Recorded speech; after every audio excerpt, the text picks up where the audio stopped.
After a late night of hockey, are you ready for a late night of baseball? About 3 late nights of baseball. That's what's coming. It's the Rangers in California. We break down the series and the trip next. It's the DLLS Rangers podcast.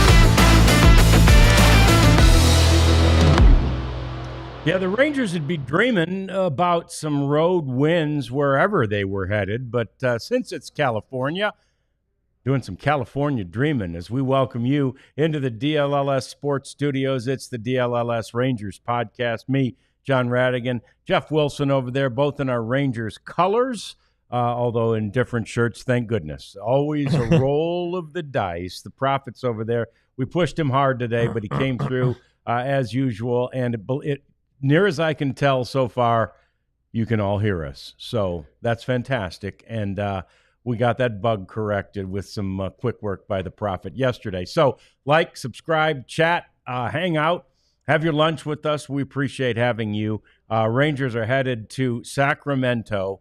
As I said in the description of the show, Jeff, Major League Baseball in a minor league stadium. Here we go. Yeah, I guess that's the most intriguing thing about the series. If after years and years and years and years at the Coliseum, and 53 years at the Rangers going to the Coliseum.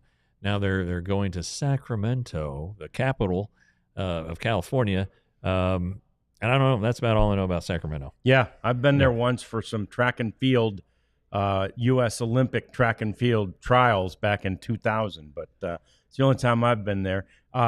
Michael Johnson really rocked that week. I bet he did. Yeah, he was really good by that week, wearing gold shoes and all that stuff. But anyway, so this is uncharted territory for most of them. None of the players are very excited about it. Hopefully it'll be a pleasant surprise, right, that they've done enough in renovations and things like that into the creature comforts to make it a place that's decent for the Rangers to go. But it seems, Jeff, that it is the road team that likes this stadium better than the home team. Yeah. Do you know who has the worst record at home in baseball? I'm going to go with the Oakland A's. The Oakland A's, or as I said, they need a first name A's. They're 2-7 there. So it's not even a small sample. I mean, it is, but for the season, for what we've played, it's not like they're 1-3. I mean, they're 2-7. Well, the first game was an utter disaster, right? Didn't the Cubs score like 1,000 runs? And so it's kind of weird. I tried to talk to a couple players who have played there in the minor leagues, and Jacob Latz said that the time he pitched there, which would have been 23, he said they played early in the season and it was chilly and the games weren't particularly high scoring. But in the summertime, it's hot and miserable. He's not looking forward to the August return. But, I see that Sports Zone. It says more of a pitcher-friendly ballpark, but I think it depends on the time of the year, honestly. And it's not Reno, like in the Pacific Coast League or El Paso, but I just think that there are gonna be some runs scored. Then again, we're talking about the Rangers here, and they only score 3 runs a game. Yeah, that's a problem. Hopefully, a problem that will be addressed this road trip. Jeff and I will propose some different lineups, some ideas to jumpstart this offense coming up a little bit later on in the program. We're also going to talk lots of outfield coming up because we're going to borrow some of the work they did on the weekly show and hear from Dustin Harris later. and also talk a lot about the outfield situation with the Rangers right now. But for now, it's the road trip, which of course does start in Sacramento. And surprise, surprise, that offense, Jeff, notwithstanding, when you start to look at the pitching matchups on this thing, the Rangers have a decided advantage. Sure. Yeah, I mean, which again, we're probably going to be able to say that most series this year. But literally, they're at the bottom of the rotation, and they have an advantage every night. Yeah, the A's starter tonight, Beto. I'm not familiar with him. I really did not know him at all. Osvaldo. I know it's Osvaldo. He doesn't strike a lot of guys out. So that's good news for the Rangers.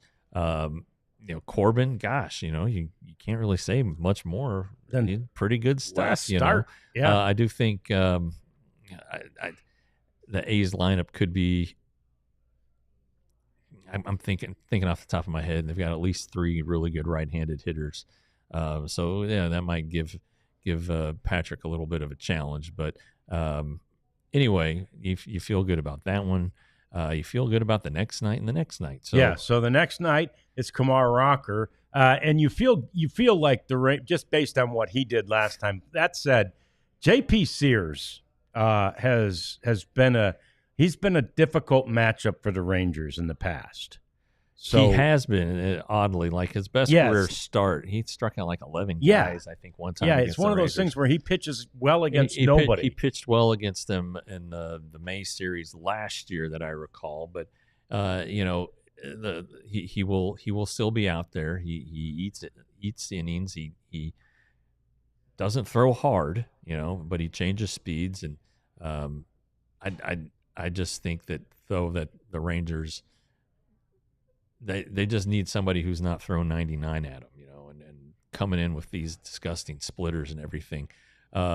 So I think that there's an opportunity still. I mean, the biggest part of the matchup tomorrow is, can Kumar Rocker repeat? Right. It is what he did, or maybe not be as good, but still be better than he is when he isn't good. He needs to flatline this thing a little bit. And I guess he could get better, but sure. It needs to not be so rocky. You need to see Rocker have a good start, see if he can carry over his mechanics from one start to the next. I mean, it was only a week ago we were thinking, he might end up going to the minor leagues if he doesn't have a good start here. What was that, Thursday, I guess? And because with Leiter coming back and Corbin pitching well, it's like, all right, could potentially Rocker go to the minor leagues. But he had this great start where he dominated. He's around the plate. The 2 runs that scored against him, in the 5th inning, not Josh Young's finest moments at third base.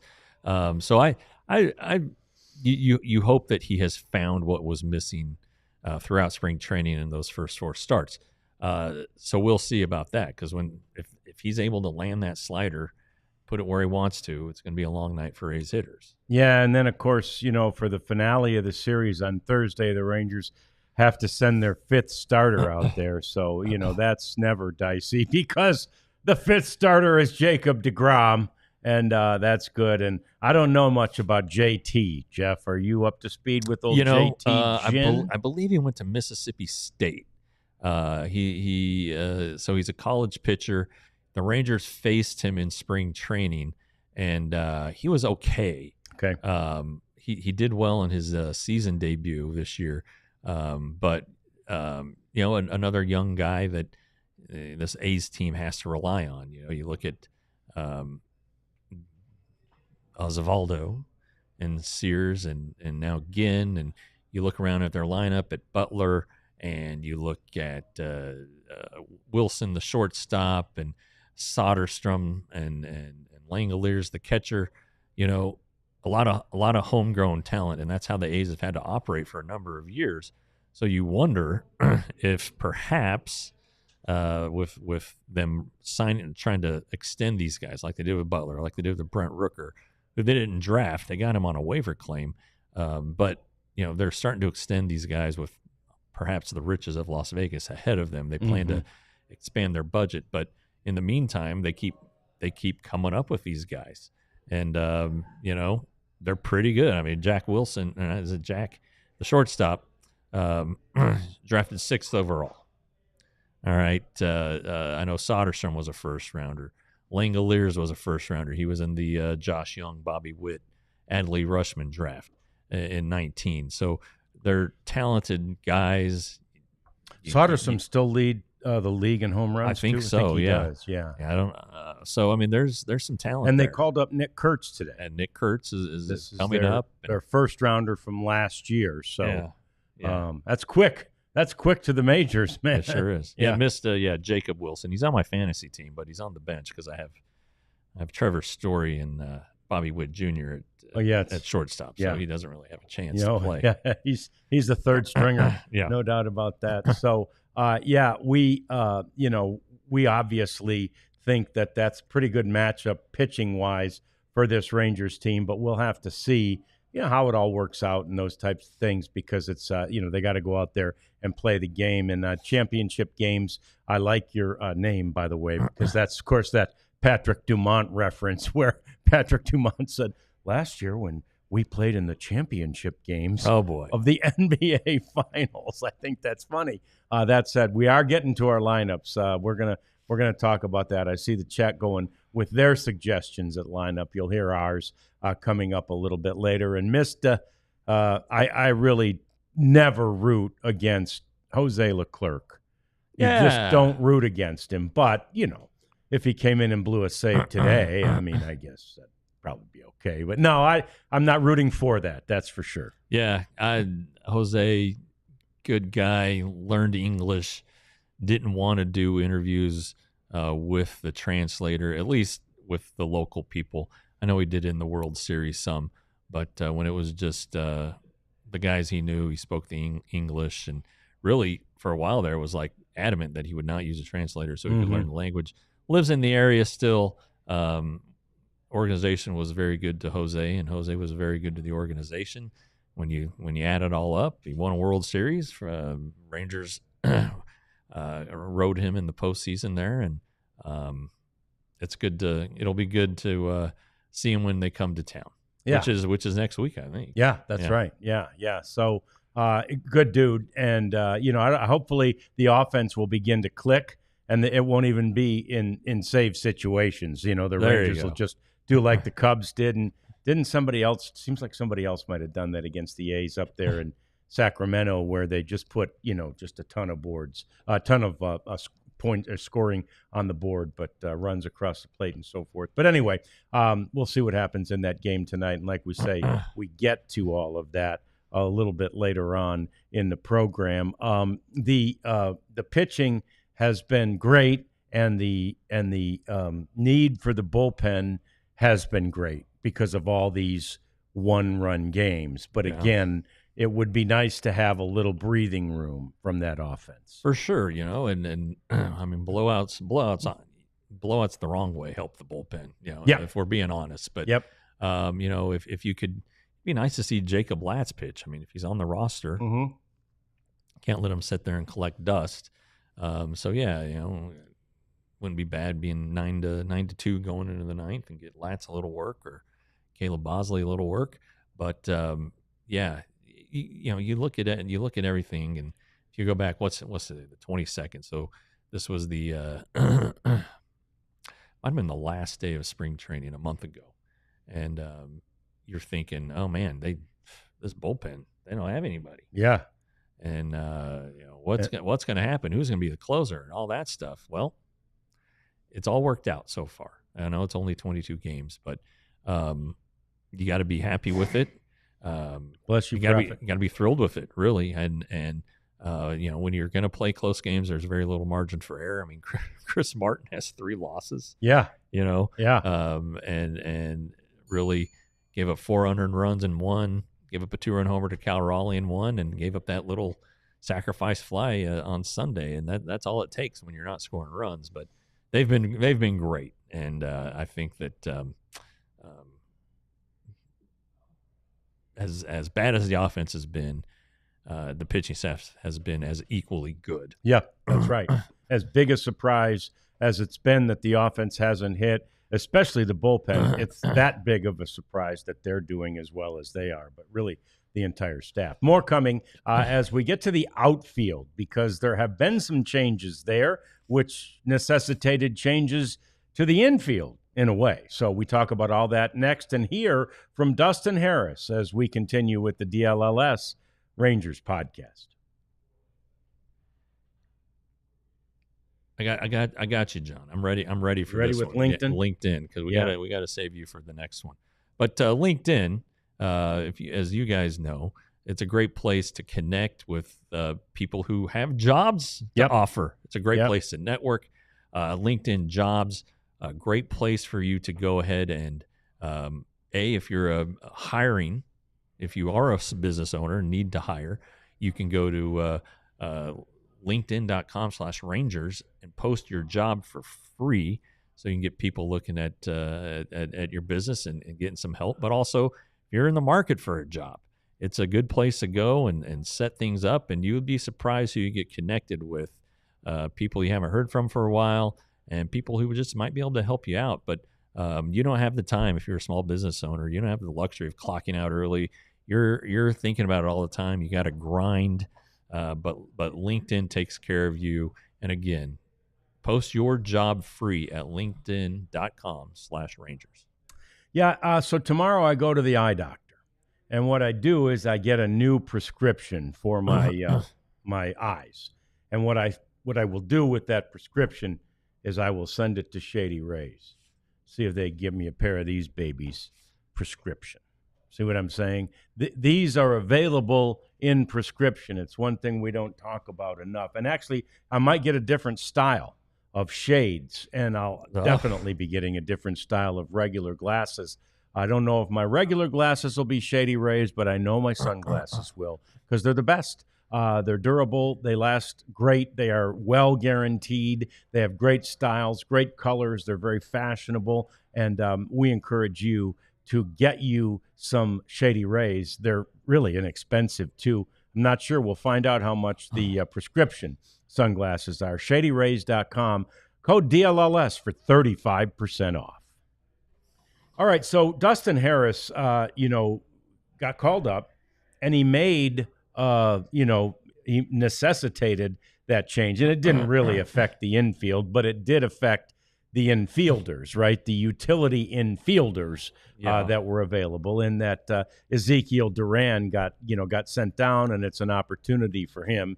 And I'm sure he views it that way, to go to the minors and get at-bats. He needs regular at-bats to be at his best, so there's no doubt he'll have the opportunity to do that now. And the reality is, we thought that Ezekiel Duran might not even make it out of spring training as we started to put together who we thought the opening day roster would be, Jeff. So good for him that he, made it out of spring training, and he made it this far into the season. But there was only so much need for two utility infielders like that. And Josh Smith obviously owns that position now. And then there was a need to get Dustin Harris in particular in here when Wyatt Langford went down. Right. And as it pertains to Sunday's moves, when Duran was sent down while Langford was optioned or activated from the injured list, Dustin Harris can play first base. He played it in the minor leagues, and the Rangers have been giving him work there. He's played first base as recently as last season, at AAA Round Rock. So it's not like it's a foreign position, like he's having to learn something that he hasn't had reps. Quite frankly, I think he's the choice over Jock Peterson if Jake Berger needs a day off, or if the woes continue and he gets a day off. I think that Dustin Harris will slide in there. Josh Smith can play there. He's been fine. The throwing error the other day with Evaldi when Smith wasn't covering, it was a 3-2 count with 2 outs, and you never hold the runner. But the first baseman typically reminds the pitcher, hey, I'm not covering. Yeah. And so that one got away from Josh Smith, but also Evaldi should have known better. Anyway, I think that the this team has the opportunity to do some things with Harris. He can play all three outfield spots. He can play first base. I think he's probably he can play third, but he's probably like their fourth string third baseman. Sure. They don't want to do that to him. But he's fast. He's athletic. He's been putting together some great at-bats. I know he had a couple strikeouts on Sunday, but I don't think he was alone there. And then you saw that chopper to first base where Freddie Freeman got it behind the bag. Dustin Harris almost beat it to the base. Yeah. Almost beat it out for a hit. This guy's going to play hard. He's young. He's not going to take anything for granted. And you know what? He's familiar with this ballpark, Sutter Health Ballpark.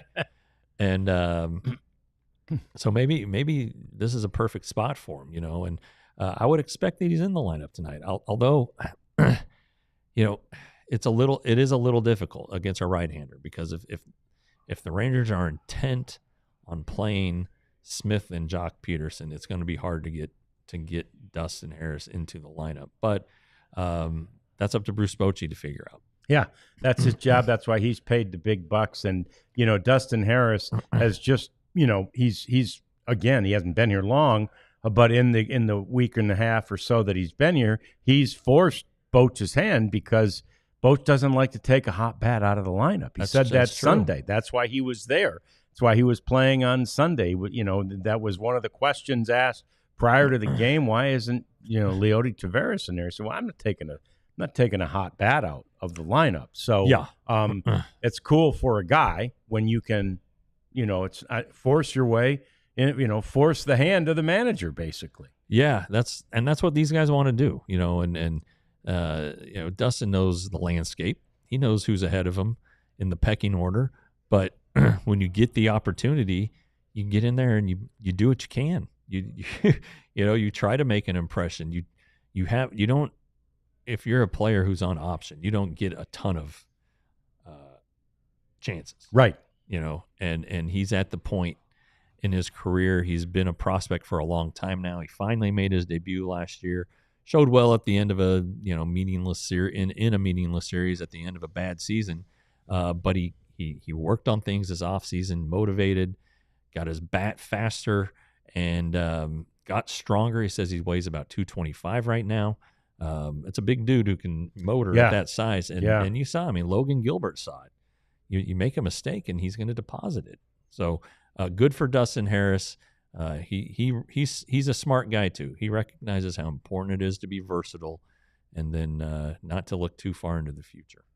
Yeah, and that was my first impression of him. I didn't see him in person when he was up last year for whatever reason, Jeff. But when I saw him in the clubhouse the other day, I was like, dang, this is a big dude, and then, just like, stocky, but not fat stocky, like just stout, Yeah. It's pretty funny. We've had him on the weekly show a few times. And the first time we had him on there, he was coming off in the middle of or coming off his great 2021 season. And he was talking about how in high school, he never hit a home run. He never hit the ball over the fence because he was a little skinny guy. Huh. And then he ended up going to a junior college where he played second base. All right. So anyway, he ends up going to a junior college, putting on some muscle, hitting the ball over the fence a little bit, drafted by the A's. Yeah. Acquired in the Mike Minor trade. And really, Marcus Smith was the Rangers' target in that one. And Dustin Harris was almost like a throw-in. And then things happen. And Dustin Harris's dad pitched professionally. He has a little brother who's in the Cardinals system, who's actually further in the Texas League with the Springfield club, the Cardinals affiliate. So there's some talent in that family, some size. It's a baseball family, but he's a smart kid. Yeah, he's a smart kid. He knows where he is at in his career and what he needs to do to maybe take off. So one of the times that he was on the weekly show with Jeff and John Moore was this past week. And does the soundbite with him need a little setup, Jeff? Well, it's about what I've been saying. Just he's smart and understands the need to be versatile and to not look too far into the future. Coach said they're not going to try you at third, though. He said, he's played some third, but we're not going to try him over there. But how important is it for you to be versatile like that? Extremely, especially in this lineup. I mean, it's deep as all get out. So the more opportunity to have just cracking the lineup, just playing anywhere in the field, I feel like is just good for me. Just being able to be Yeah. versatile, like you said. Yeah. How do you look at it? I mean, you're a young guy, and like you just said, and organization's pretty deep and pretty stacked with guys and all-stars and such. And how do you view where you're at in your career right now? Are you just waiting for any opportunity? How do you look at it? Yeah, I mean, I'm just trying to stay grounded, stay where my feet are, and just kind of take it day by day. I mean, while I'm up here, just try to learn from the guys who are around me, the all stars, the guys who have been doing it for a long time, and just yeah, try not to think too much into the future and just try to win every day. Yeah, I mean, it's a great approach. And in fact, he might even simplify it further, win every at bat, right? Yeah. I mean, it sounds so cliche and so boring, but literally that's what they win every pitch. You can even break it down to that, right? I mean, that's what they really need to do. Just take this thing in such small bites. It is interesting, though. I loved his look when you said they're not going to try you at third. And he's like, come on, like he's like, I can play third, like yeah. I love that. I mean, I like that attitude. 100%. I told Boch he's so athletic he could play shortstop, and Boch was like, I heard third base didn't go very well, so we're not gonna do that to him. All right, that's cool, but one thing though that Harris is allowing Bochy and the Rangers to do, and this is what they wanted to do all along, is not play Wyatt Langford in center field. Yes. They want Wyatt Langford to play only left field. It's not that he can't play center, and maybe he will, depending on what these changes are that potentially are ahead for the lineup. But they want Wyatt Langford to play left field and just worry about hitting. And especially now that he's coming off this oblique thing and running around, okay, I get it, no center field, but that's been their goal the whole offseason and spring, and it's still their goal to leave him in left field. Dustin Harris the other day looked pretty dang good in center field. I thought he tracked some difficult balls to catch. There are some line drives that were hit pretty much directly at him, and those are always hard balls to read.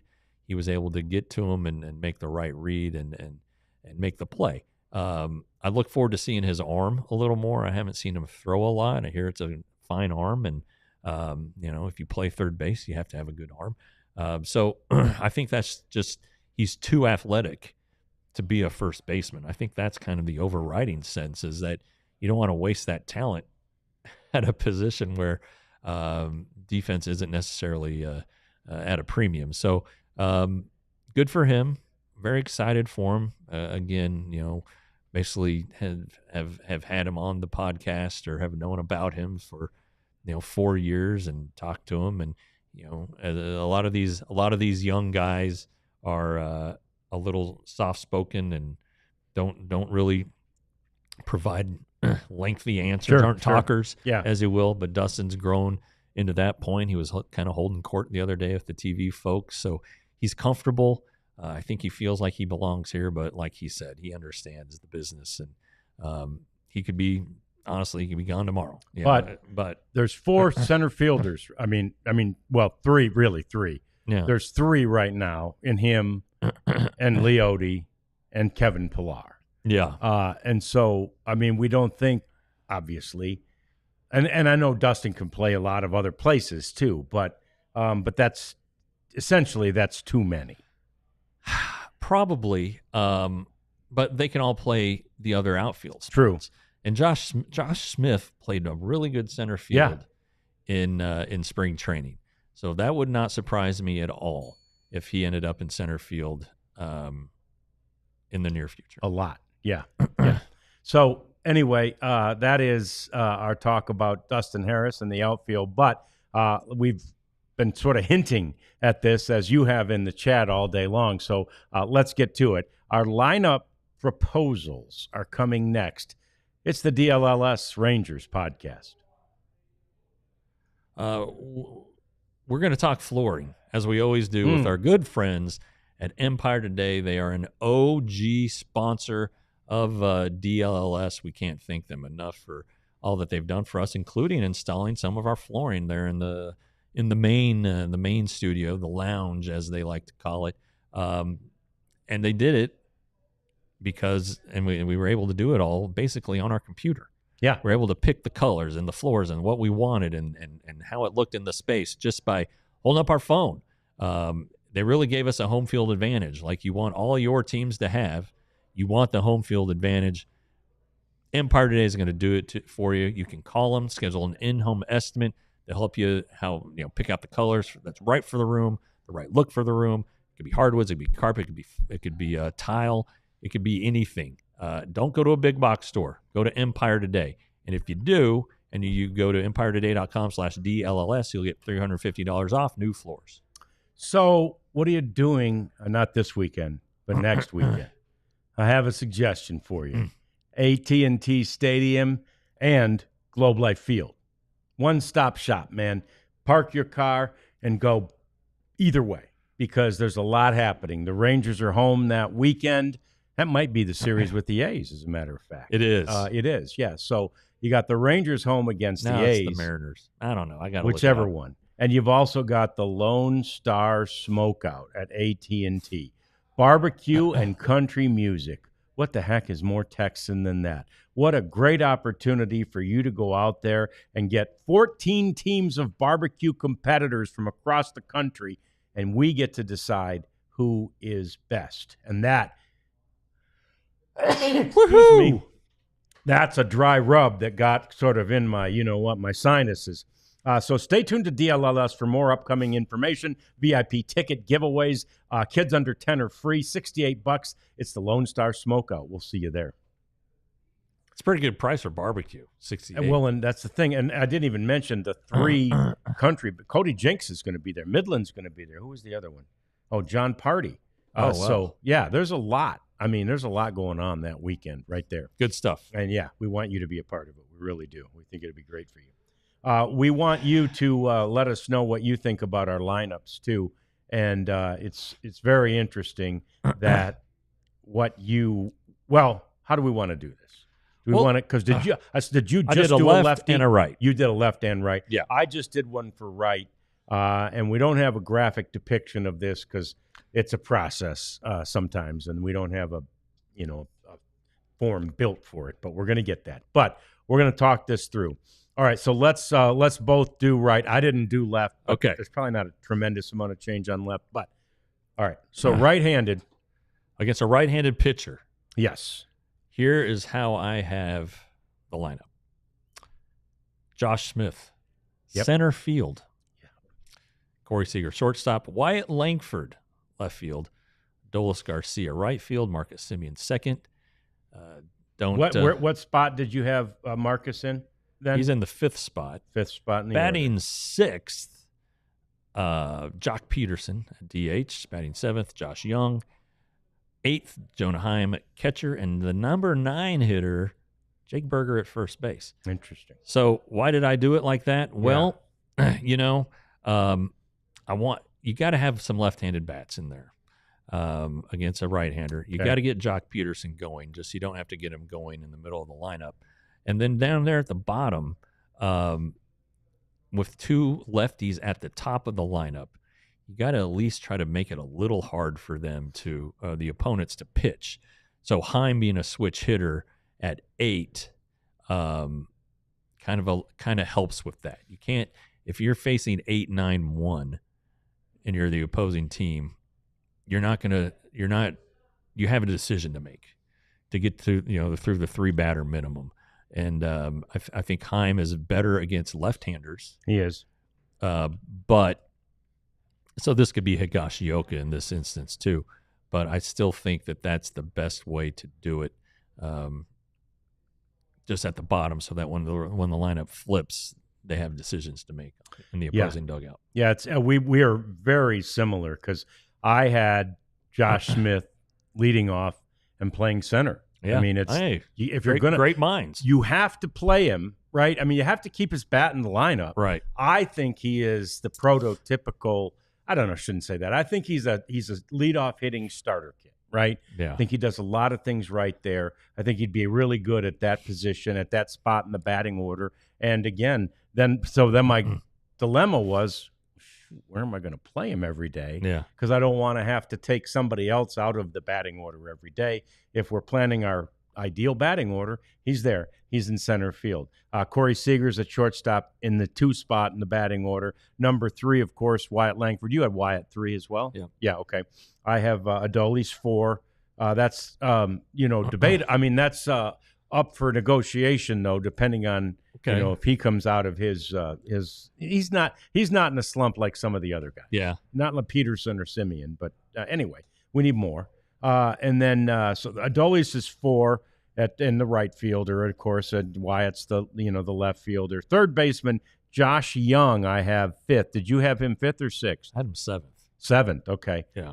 So I got Josh hitting 5th. I'm betting on the upside with Josh Young, the way he started the season. Then he got hurt, and then he's been a little slow coming back. But I've got him 5th. I believe in Josh. Marcus Simeon, the second baseman, 6th in my batting order. Jack Peterson down there at 7th. And again, if Jack Peterson comes out of his funk, he may force you to move him up. But for now, can you imagine, even if he's a pedestrian, like, lower than normal, if you had Peterson, and mine would be Peterson, Jake Berger, and then Jonah Heim. If you had, but that as a bottom third of your batting order, I mean, those are 3 guys that can give you tremendous power at the bottom of the order. Yeah, and we talked so much about Dustin Harris this last segment, and we both have him out of these lineups.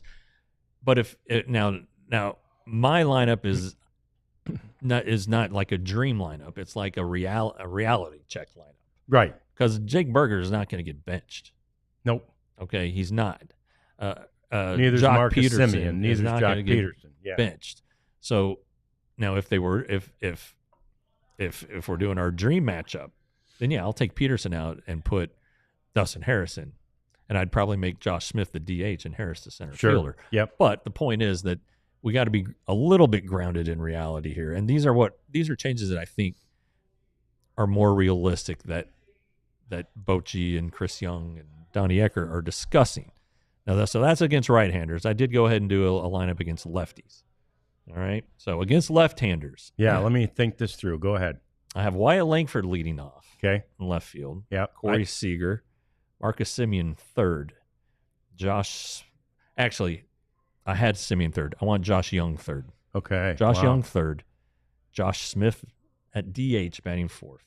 Okay. Adolis Garcia. Marcus Simeon then would be batting 6th. Jake Berger, the catcher, and Kevin Pillar in center field. Okay, I'm okay, but the Smith and Garcia thing are a little. I'm going left. I'm going right, left, right, left. Gotcha. Then, okay. And then you're going right. Yeah. Switch. Yeah, and again, I mean, yeah, you don't have to have your best power hitter, or theoretically in that 4 spot. But I was wondering about your thought process on that, which makes sense. Yeah. I mean, and again, you get to the bottom, and you have the switch hitter Heim in there. Kind of the same theory for a late innings situation. How are you going to do it? But also, it's right, left at the top, so it's not as big a deal. Kelly Mann here, between Marcus, Jock, Jake, and Leote, 2 should sit until progress is shown. You got to show progress on the field. Yeah, you got to play. I mean, I know. It's a catch-22, right? It is. You can't sit them, but you can't play them, right? So and I think the die's kind of been cast here on Leote for the time being. Unfortunately, I think that Dustin Harris is going to be the guy, or Josh Smith is going to be the guy, and that Leote is very clearly going to be the guy. The guy. Yeah. And to sit. And it's unfortunate. He can pinch run and, maybe get up there and bunt. Kelly Mann, other issue. Rangers have lots of sluggers, but polished hitters not so much. That's just the way the game's going, I think, dude. And I think Wyatt has a chance to be an all-around guy. Corey has a chance to be an all-around hitter. Smith, Pretty good hitter. I think so. Yeah. I think Simeon can be a good hitter when he's When he's right. when he's good. So anyway, it's just throwing stuff on the wall. I'm sure that the Rangers have done a lot of that stuff, and we'll see how it shakes out tonight. There is Beto, however we say it. Osvaldo Yeah. is a right-hander. Sears tomorrow's the left-hander, and Ginn's a right-hander. So yeah, get to see their thinking on display here in the first two games. Yeah, and it'll be interesting. It'll be really surprising if there aren't some sort of major changes, right? I mean, I would think so. I think you have to try something here, and who knows how long that would last. I mean, what we're proposing right now, as Jeff suggests, is like this is our idea to what I'd try to do now to try and get this offense going. But then how long would you stay with that? I'm not sure. I really like I like Josh Smith right now better at the top of the batting order than I do Marcus Semien. Yeah. But would I? I don't know. I mean, will I? If Marcus starts hitting normal, yeah, maybe I want him back up there. He's, really good at that. So he's been really good for the Rangers at that spot. So, and again, we all know this. The Rangers will love it and have their fingers crossed that one of these days Evan Carter gets completely right and he gets back here and he becomes the everyday leadoff hitter. Yeah, and he played 3 times last week. Yeah, it's again. There's no one's saying anything about this. No one is saying much about Evan Carter and what he's going through and what their plan is, especially on the record. They're not saying it. On background, he's going to play 3 or 4 times a week. They're trying to get a baseline of what his workload can be and build him into that. And then, he's also still seeing and visiting with specialists. So there are days when he's not with the team. He is flying to see or driving to see. I know Drew Dossett here in Dallas was the one who they settled on as the guy who identified what the crux of the issue is. And Drew's fantastic. He's the Cowboys back guy. I think he at one time was the Stars back guy. Maybe he still is. Pro rodeo guys, he go see him. Jeff Wilson goes. I was going to say I saw him once, but I didn't need surgery. He used to be the Rangers back guy. Yeah. So yeah, this is a leader in the in backs, world renowned, and if they're being diligent and staying on top of it and doing things and seeing if there are any changes or whatever it is. Anyway, it's something that a lot of people have never dealt with in the game, and so I don't think Evan is like close. Although he has been better. Yeah, he has been better down there when he is a little playing. bit better. Yeah, progress. Championship games, it's a 9:00 start. We hate that. Even Thursday is a 9:00 start. So we'll be doing post game Thursday night late. And Joe, yes, you're 100% right. We can blame Tom Hicks for these 9 p.m. starts because way back in the day, Bud Selig was going to move us to the AL Central, but Hicks said, "Oh no, I don't mind staying in the AL West as long as you give us games against the Astros." Are you kidding me? And we hence have, and it was even worse, of course, when we played all the AL West teams 19 times, Jeff. There were so many late night games, but still plenty of those. And, you just got to fight through them. I do like that Los Angeles and I think Seattle have tried to move their start times up. Yes. A little, but it doesn't seem that that's a possibility for Sacramento for whatever reason. I don't know. Yeah, I'm not sure. Yeah, I don't think it mattered in Oakland. They weren't going to get a crowd, but in Sacramento, they may be feeling like they could draw one. So, well, like 10,000, that's almost a sellout of that place. Yeah, true. It's a 12,000 seat stadium. True. Yeah. So anyway, yeah, you're right. Those 9:00 starts are tough. That's what we said at the very beginning. You stayed up late for the Stars last night, and now you got to stay up late for the Rangers for the next few nights too. And so there you go. That's what happens this time of year. Up next, it's our cleanup segment. we clean things up in baseball and in the chat. It's next. It's the DLLS Rangers podcast. I am loud and proudly saying what I am right here. I'm a diehard, and you should be a diehard too. You remember, we got this deal going right now, $36 to become a diehard.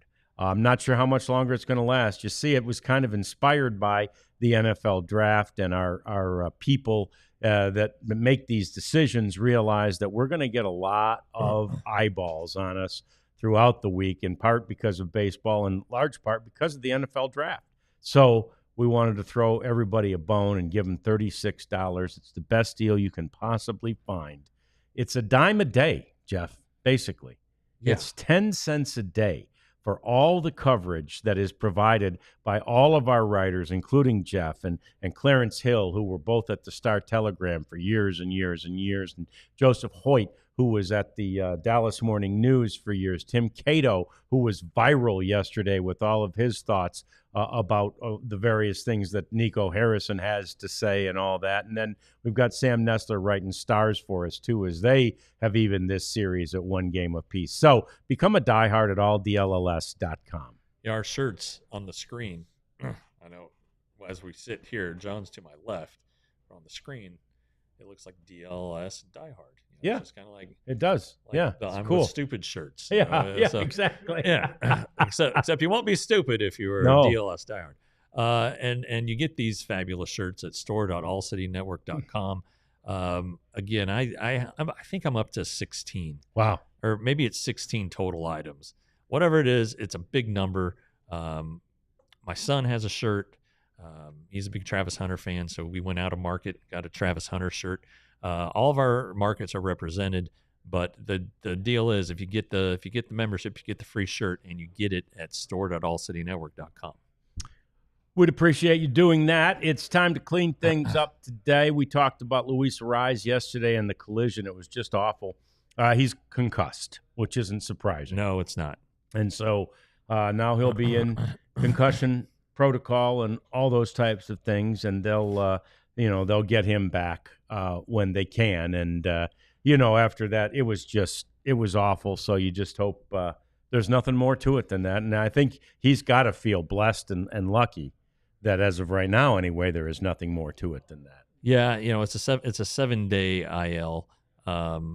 It seems like if he was back with the team and is back with the team, then he's trending the right way. But this is tricky stuff, and then I don't know the medical history or anything like that on Arraez or what the likelihood of a concussion is going forward now that you've had one. But you think about Joe Mauer, the catcher, and he's in the Hall of Fame, sure, but he had to finish his career at first base, and talk about the NFL quarterbacks and all that stuff. And so you just Tua Tagovailoa and how he gets concussions and does weird things with his hands. You don't want to see that. No. So get him right. The Padres need him to be right because they're a good ball club. They are. Yeah, they're really playing well, and they're in Detroit now. So we'll see what happens with that series, of course, and we'll have good thoughts for Luis Arraez no matter what. Spencer Strider, Jeff, back on the injured list. Yeah, what a kick in the shorts that is. Hamstring. Hamstring this time. Yeah. You hate to see it. The Braves have not gotten off to a good start at all. There's some public spat between the manager and the right fielder, who's an excellent player. His name is Ronald Acuna. You may have heard of him. Yeah. And so there's that, and so it's not going well. The Braves are too good, though, to be bad. It's kind of like the Rangers offense. I think that they'll be fine, but Spencer Strider is a big part of it. So hopefully it's just a minor strain. Yeah. It's just you set him down for 15 and he's good to go the rest of the way. And it may not be a bad time to give his arm a break. Coming back from the Tommy John, and there are a lot of instances, and there are two examples in Rangers history I can think of off the top of my head where something else starts to bother them. Yu Darvish had a shoulder deal when he came back from his Tommy John and was on the injured list for a month, and it happened to AL Cy Young favorite Tyler Mahle. Last year he made 3 starts and had to shut it down with a shoulder deal. So maybe at the end of the season they'll look back and say, hey, that was kind of a blessing. Yeah, there's no question. And, if it is just a 15-day injured list stint and then you're back, then it's really not a big deal. But if you're a Braves fan, you're like, oh, that's all we need. After when you're off to a slow start and you were so excited to get Strider back, and he just shoved game one, and then was that? I think that was his first game, right? I think it was the other day. Yeah, 5 innings. Yeah, and he was really good. He ended up losing because but he was good. Yeah, he was good. Yeah. So anyway, that's that news. So have you seen this viral bit with Matt Strom? Matt Strom of the Phillies has a National Treasure glove now, and Matt Strom looks like Nicolas Cage. Jeff, that's what I've been told. I mean, he would need to shave and cut his hair, but there's some pictures of Cage. There's one actually, a shot where Cage's face is photoshopped in, and you're really? like, whoa! I mean, that's amazing. And but I see what you're saying, and especially when he's looking down like that. When he's looking straight forward, when we didn't have any picture we wanted of him, but when he's looking straight forward, he's kind of got all those. I just looked it up, and there's definitely one. National Treasure is a great movie. I love it. Fantastic I love it. movie.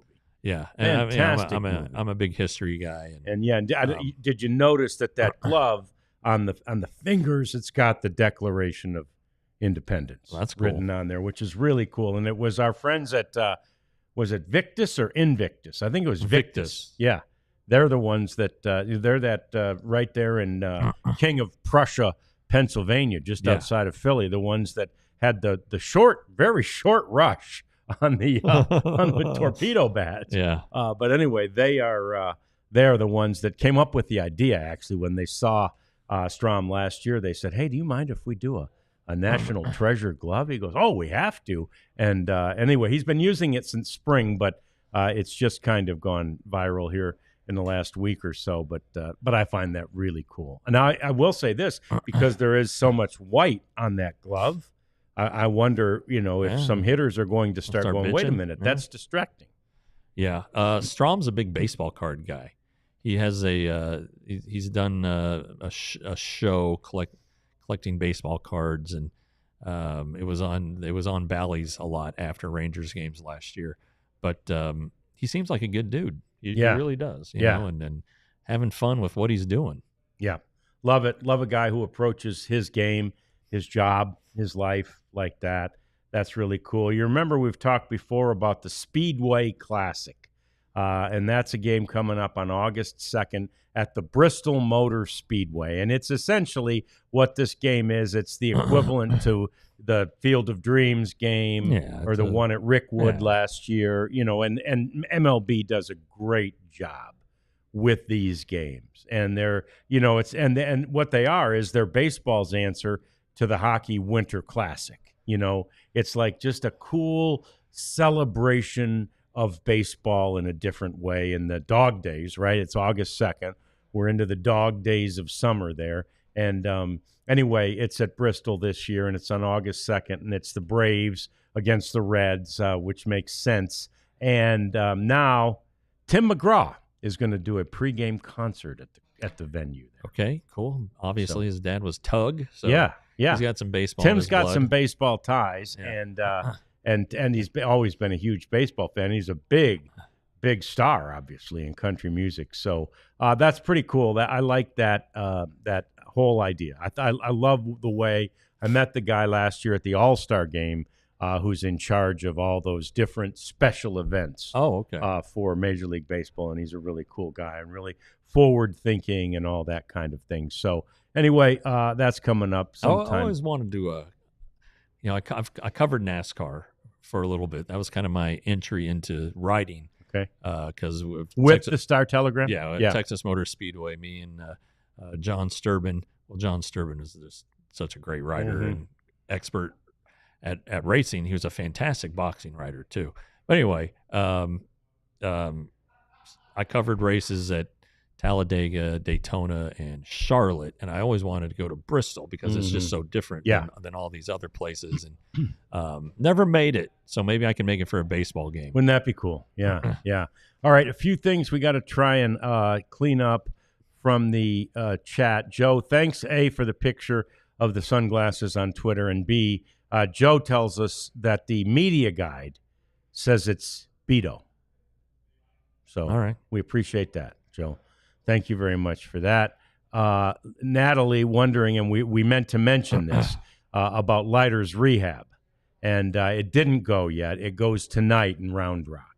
Yes, and he's probably going to throw around 60 pitches, test out the blister, make sure it holds up. I guess you'd rather something bad happen at in a rehab start than in a major league start, especially in the first game of a road trip where you don't want to tax the bullpen. But he said everything's gone well so far. He's been throwing with and without the Band-Aid. Obviously, you can't throw with a Band-Aid in a game. So he may do that. I think, though, you can glue it. Well, and that's the thing. Game. Yeah. Yes, you can use the glue. Yeah, you can use the glue, and that's why he tried that, I think, twice.